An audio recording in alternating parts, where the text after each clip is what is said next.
Note to reader.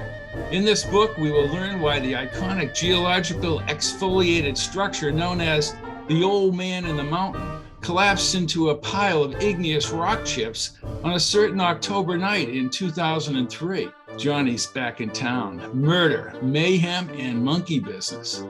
Oh, there's some activity going on at the Devonshire Hills that upsets Coco Stefani as he drives Matthias Jones to Prince William for a charity bowling tournament for kids without fathers, something very near and dear to Coco, whose father, Johnny Stefani, left town when Anthony and Coco were kids. I will say that listening to what Coco says about this activity is a real smart idea. Coco recently bought and rehabbed the Bowlarama, a bowling alley in Prince William. Where the money came from, I dare not say. The setup for this murder is a casual conversation between Jones, Coco, Father Gallagher, and an upstanding citizen named Chet McLaughlin, an accounting and economics professor at Hamilton College, as they stand in front of the rectory at St. Bart's in Prince William. It's always a good idea to establish the humanness for a character, good or bad, before they leave the planet. As with any Jones murder, the execution of the crime can get a little complicated. Let's break this down. There are several incongruities. Jones hears two distinct shots, and as the shots are fired, why is the wacky desk manager Bum Bumpus and his wife Trixie wearing earbuds? A young punk named Mark Pereira, who has been chasing Chet McLaughlin's daughter, was spotted hanging out at the bowling alley just before the shooting. And here's the incredible thing. Remember what I said about Coco's father bolting out of Prince William when Coco and his brother Anthony were just kids? Nobody has seen Johnny Stefani for all those years, and he's made his home in Vegas. Then why is Mark Pereira seen with this prominent gangster in one of the back rooms at the Bowlarama? Say what? This is just before Chet is gunned down.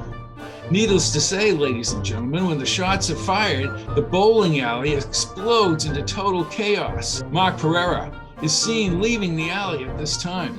Jones has lost his friend Nigel Kent to retirement. Nigel's replacement, Phil Curran, is a man full of invective platitudes, arrogant directives, and whining. Phil's expertise is fundraising.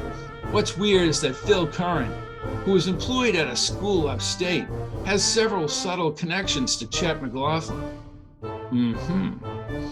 Chet is clinging to life and brought to Prince William Medical Center. So what happened? Why was Chet shot?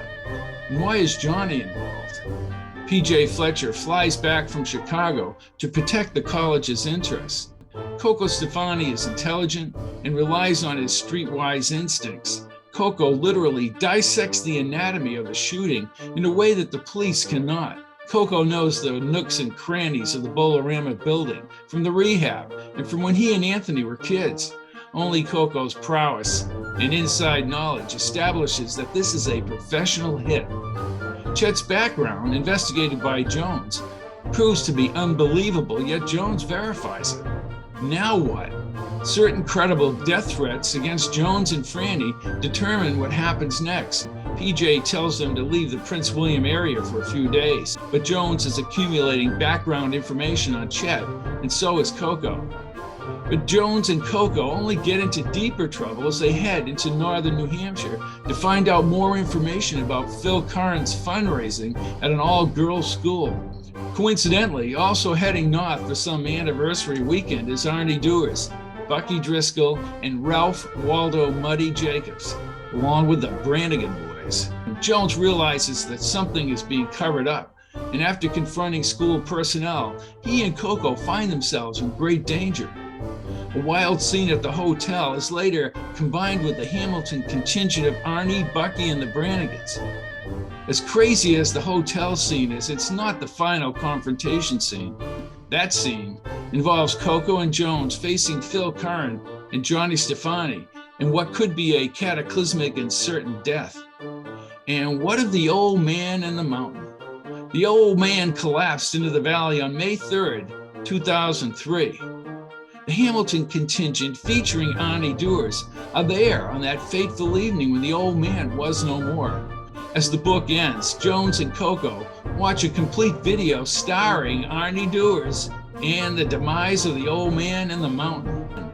This book completes the circle of Coco's relationship with his father, Johnny Stefani. Johnny's Back in Town is located on Amazon in Kindle and paperback. A superb audio recording is for sale at audible.com. I'm Robert P. Fitton, and this has been a quick synopsis of Johnny's Back in Town.